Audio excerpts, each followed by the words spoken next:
Hablemos de un plan del gobierno colombiano que busca nada más y nada menos que transformar la realidad del campo. Hoy vamos a desglosar el COMPES 4184, un documento que podría definir el futuro rural del país para la próxima década.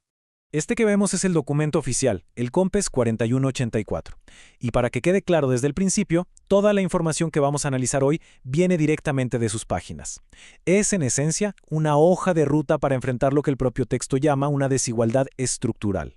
Miren, este es un documento bastante denso y extenso, así que para entenderlo bien, hoy nos vamos a concentrar en el punto de partida, en su diagnóstico inicial. Vamos a meternos de lleno en la que el texto considera la primera y más fundamental causa de la desigualdad en el campo colombiano. Para eso, este va a ser nuestro recorrido. Primero vamos a ver la idea general del plan. Después, nos vamos a sumergir en un concepto clave que proponen, la deuda histórica. A partir de ahí, vamos a analizar las raíces de la desigualdad. Y al final, vamos a ver qué otros temas se vienen en el plan. Muy bien, entremos en materia. ¿De qué se trata exactamente esta política y cuál es su gran meta? El objetivo, como se lee en la página 15, es súper claro y, la verdad, muy ambicioso. Reducir la desigualdad agraria estructural en un plazo de 10 años. Ojo, no habla de un ajuste pequeño, sino de una intervención directa para cambiar cómo se distribuyen los recursos en el campo. Para lograr esa meta tan grande, la política se divide en 6 ejes: redistribuir tierras y agua, redistribuir activos productivos, fortalecer las instituciones del agro, crear una justicia agraria, reconocer a las comunidades rurales y manejar los riesgos del cambio climático. Todos son importantes, claro, pero para entender la lógica del plan, hoy nos vamos a enfocar en el problema que le da origen a todo lo demás, la tierra. Ahora sí, vamos al corazón de este análisis.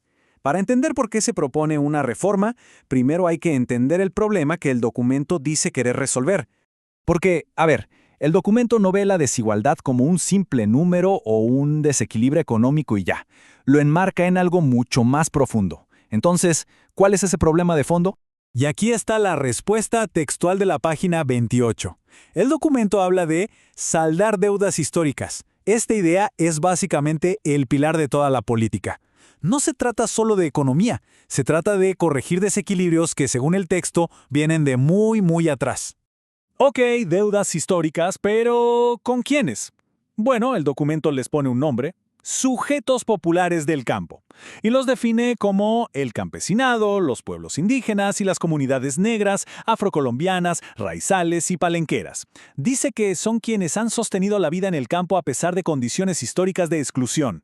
Bueno, y si hablamos de una deuda, tenemos que entender cómo se generó. El documento dedica una buena parte a explicar que la situación actual no es ninguna casualidad. Y aquí viene un punto central que plantea el texto.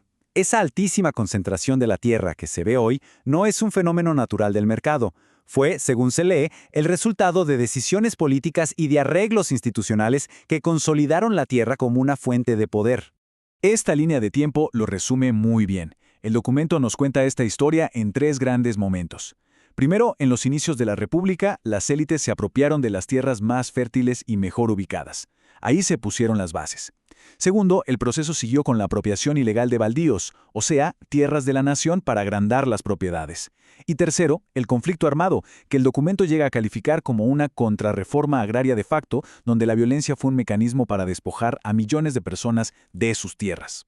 ¿Y cuál es el resultado de todo ese proceso histórico? Pues se puede resumir en este número: 0,868. Este es el famoso índice de Gini, que mide la desigualdad en la propiedad rural. Para que nos entendamos, un 0 sería igualdad perfecta y un 1 la desigualdad máxima. Así que un 0,868, como lo dice el propio documento, es un nivel de concentración de la tierra altísimo.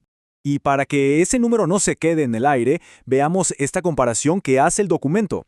El 1% de los propietarios concentra el 81% de la tierra, el 81%, mientras que el 99% restante se reparte solo el 19% que queda.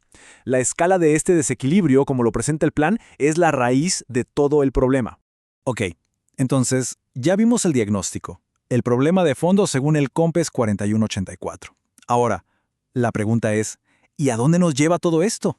Es súper importante recordar que todo esto que acabamos de ver, Toda esta historia detallada de la concentración de la tierra es solo la primera de las 6 causas estructurales que esta política identifica y dice que quiere resolver. Por eso es que entender la dimensión de esta deuda histórica es la pieza clave de todo el rompecabezas. Según el documento, es la base sobre la que se construyen todos los demás ejes y todas las soluciones que se proponen para el campo. Claro, la pregunta que queda en el aire es, ¿y cuáles son las otras 5 causas? ¿Qué pasa con los activos productivos, con la justicia, con el cambio climático? Y sobre todo, ¿qué acciones concretas propone este plan para resolverlos? Bueno, eso es justamente lo que vamos a explorar en nuestros próximos análisis de este documento.